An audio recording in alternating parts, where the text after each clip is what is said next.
Good day, everyone. Brad here, and welcome to my list of top 5 overrated things at Disneyland. Now, before I start off, I was going to save this list for later on, but due to the parks being closed, I couldn't go and get B-roll footage to kind of put in with the video.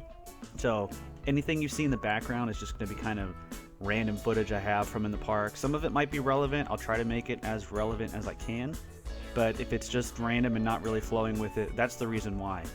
And second of all, this list is just my personal list. I'm sure a lot of these opinions will be very unpopular, but it's just things I've noticed that are getting so much hype that it almost makes it underwhelming or not even good at all when you experience these things. So, overhyped things, overrated things, that's what this list is all about. I really would love to hear what you all think, if you agree or if you disagree, or if you have any that I don't have, because this was actually difficult to make this list. It was hard to make 5. I thought it would be easy at first, but it really wasn't. 4 of them were easy. The 5th one was a little more difficult. So we'll start here at the bottom of the list with number 5. So we're starting off with the Food and Wine Festival over at Disney California Adventure. I love this festival, first of all. I will say I really do enjoy it. However, I feel like it gets way more attention, way more love than it really deserves. Reason being, you look at the other festivals throughout the year. You have the Festival of Holiday, you have the Lunar New Year, both fantastic events also. The Food and Wine one, though, just kind of showcases food from California, whereas you look at, say, Epcot, and it's the International Food and Wine Festival. Definitely awesome to have a bigger representation of different types of food, rather than just food from California.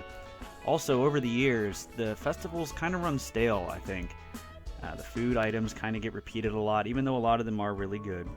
Some of the problems, though, with now are the lines, and this is where the overrated factor comes into account. The lines for these booths can get so long, and it's really not as good of a deal as it used to be.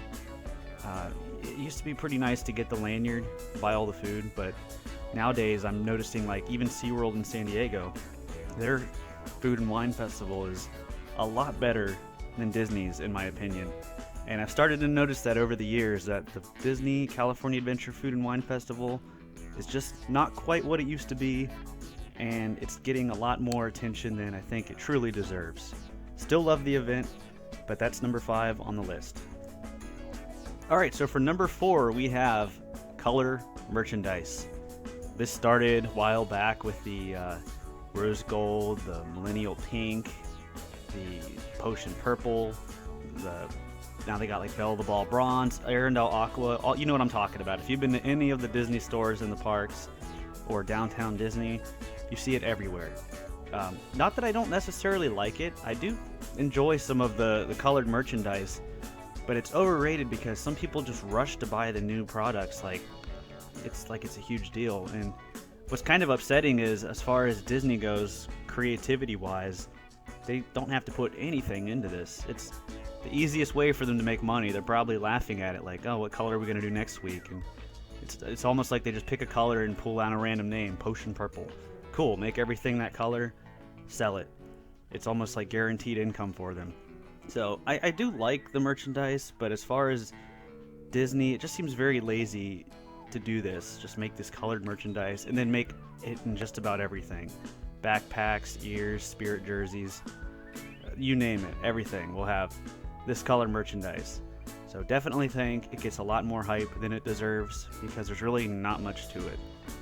And that is number 4 on the list.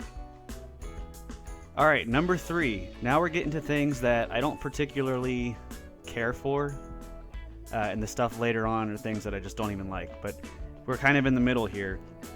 This one's probably going to be unpopular, but Peter Pan's Flight. Not that this is a bad ride, but 1, it's incredibly short, and 2, the wait for it is incredibly long every time. In fact, this is the ride I've read least in all of Disneyland. I've only rode it once, and it was late at night when the line was shorter, but even at the end of the night, still, it's hard to find it for under like 20 minutes at the earliest, and we're talking minutes before the park closes. So Peter Pan, I think it's just one of those that over the years people love to make it like a kid's first ride, or that's the go-to character, or I'm not 100% sure what it is. Not that it's a bad ride. Maybe it's because you are suspended from the air, makes it a little more unique. Personally, I think E.T. is better over at Universal. At least they still have that in Universal Orlando. Alright, number 2. We are entering things that I just do not like. At all. Number 2 is Soaring. For some reason, everyone loves this ride. This is a must-go-to. It's just a huge fan favorite. And Epcot too, also. It's just the thing everyone has to do. Soaring, soaring, soaring. I want to like this ride. I really do. There's some aspects of it that are enjoyable, like the scents. You smell it, the orange groves and all that. That's nice. But other than that, it's really terrible because the way the screen is shaped, if you're not in the dead center of the middle one, your view is bad. It's really, really bad. Like it's just completely curved. I mean, last time I rode it, I was on like the right side bottom and wasn't even on the outside seat. This was in the inside seat, and I could see black, like the actual curvature of the black, not even the screen, if I stared straight ahead. And then anything in the dome screen was horribly crooked.